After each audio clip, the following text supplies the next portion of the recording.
Catalonia's dramatic declaration of independence from Spain caused wriggling among pro-independent forces in Taiwan. Pro-independent politicians in Taiwan have been pushing for a similar referendum for independence. China's growing influence means international recognition of a One China principle is expanding. Motorcyclists wait at a traffic stop in Taipei. While Taiwan's pro-independence forces feel the influence of Catalonia's pursuit for independence, it is unlikely for them to succeed.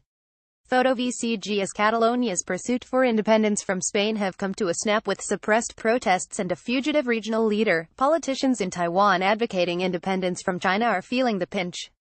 Chinese scholars specializing in Taiwan research say that what is happening in Spain is just a demonstration of where the pursuit of Taiwan independence will lead, and that the reality Taiwan faces is harsher than that surrounding Catalonia. In a dramatic development of a long-standing secessionist inclination, the Catalonian Parliament on October 27 announced independence from Spain after a referendum on October 1, which Madrid declared illegal. About 90% of Catalan voters backed independence, though the turnout was only 43%. Spain's constitutional court then moved to impose direct control of the region and sacked regional president Carles Puigdemont, who then fled to Belgium. Taiwan's pro-independence political forces have been following the Catalan situation closely, making sympathizing remarks and comments, as Catalonia's situation mirrors their own. Taiwan's pro-independence New Power Party, the third biggest, holding 5 of the 113 seats of Taiwan's legislature, posted on Facebook one day after the Catalan referendum in support of Catalonia breaking away from Spain. The party also condemned the Spanish government for obstructing the referendum with brutal, violent force, and extended their greatest honor to the Catalan people bravely and resolutely expressing themselves. Pro-independence Taiwan media, including the Liberty Times, also covered Catalonia's events closely. But they soon found that things are not what they hoped for, said Su Songling, a professor with the Beijing Union University Taiwan Research Center. As the situation in Spain fell into a precipitous decline, secessionist Taiwan politicians fell from cheerful to despairing. The central government of Spain moved steadily to thwart any attempts at independence by managing protests in Catalonia with an iron hand, and pressing charges against rebellious politicians. More suffocating for Catalan politicians, major Western countries unanimously voiced their support for Madrid. The U.S. State Department said Catalonia is an integral part of Spain and that the U.S. supports the Spanish government's efforts to seize control of Catalonia. European countries including Britain and Germany also hold the same attitude. The Chinese Foreign Ministry has expressed its support to the Spanish government in dealing with Catalonia's independence movement, saying it is a domestic issue. This is in line with China's diplomatic policy of non-interference. Taiwan is an inalienable part of China and the Taiwan question is China's domestic affair, the Chinese government has always maintained ever since the Kuomintang Nationalist Party of China was defeated in the Civil War and fled to the island in 1949. Beijing views Taiwan as a territory waiting to be reunited and created the policy of one country, two systems to facilitate that goal. Professor Zhu in Beijing said Taiwan should learn from the Catalonia incident that Taiwan independence is unachievable and that any attempt at independence through a referendum is just another dead end for Taiwan. They should wake up, he said. Ominous forecast. Pro-independence forces in Taiwan have long tried many attempts to pursue independence on legal grounds, including calls for a referendum.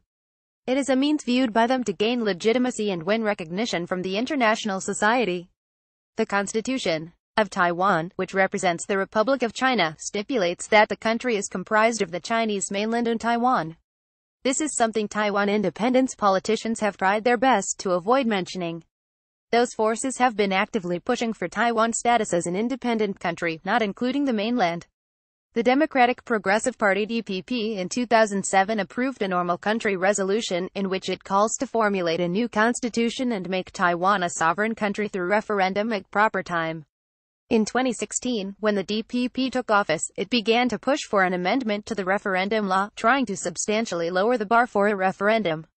Taiwan's referendum law requires at least a 50% turnout of voters in order for the referendum to be valid.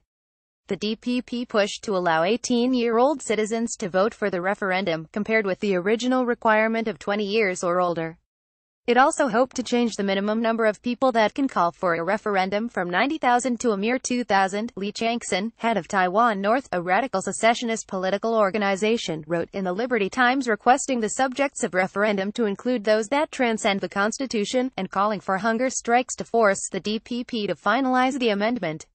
Professor Zhu said Taiwan independence will only lead to war. President Xi Jinping has, on different occasions, vowed to rout any possible attempt to separate Chinese territory, backed by the anti-secession law. But pro-independence forces refuse to give up easily. A man holds up a sign in downtown Barcelona to protest the Catalan government's push for secession from the rest of Spain on October 8. Photo IC Double Standards. Liang Wenche, a pro-independence Taipei lawmaker and DPP member, wrote that his initial sympathy for Catalonia has turned into disappointment after Catalan leader Puigdemont fled the country. He said that, given the situation, the current administration's policy of maintaining the status quo, or pragmatic Taiwan independence, is better than Catalonia-like drama, which could lead to bloodshed. Major Western countries unanimously dismissed Catalonia's self-declared independence, which is certainly not good news for Taiwan's secessionist forces. As secessionism has grown in a number of Western countries, those governments are on high alert to foil such tendencies, experts say. No country would allow any splitting of its territory. A country is not always as united as iron, but why does it have to be separated? If split, its state power will inevitably plummet, Yang told the Global Times. But she also said that Western countries may not think the same way for China, even though all countries having diplomatic relations with China must respect the One China principle. The U.S. apparently heightened its level of communication with Taiwan leader Tsai Ing-wen during her stopover in Hawaii on the way to visit Pacific countries.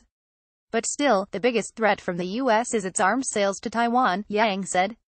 The West habitually holds double standards when it comes to China, Zhu said. Experts say China has grown ever more confident in dealing with Taiwan independent forces, and the recognition of a One China principle is also expanding as the country's economic and geopolitical clout increases. International society mostly respects the One China principle and does not view Taiwan as an independent country. Indeed, since the DPP took office in 2016, 2 more countries have severed diplomatic ties with Taiwan in support of the Chinese mainland. This leaves only 20 countries, mostly small in size and economy, to side with Taiwan. Yang said at least 6 countries are currently reassessing their ties with Taiwan. State power is the decisive factor in international politics. We are capable of stripping Taiwan of countries with diplomatic relations. Without anyone's recognition, what kind of country are you? Yang said. Newspaper headline: Dangerous Pursuit.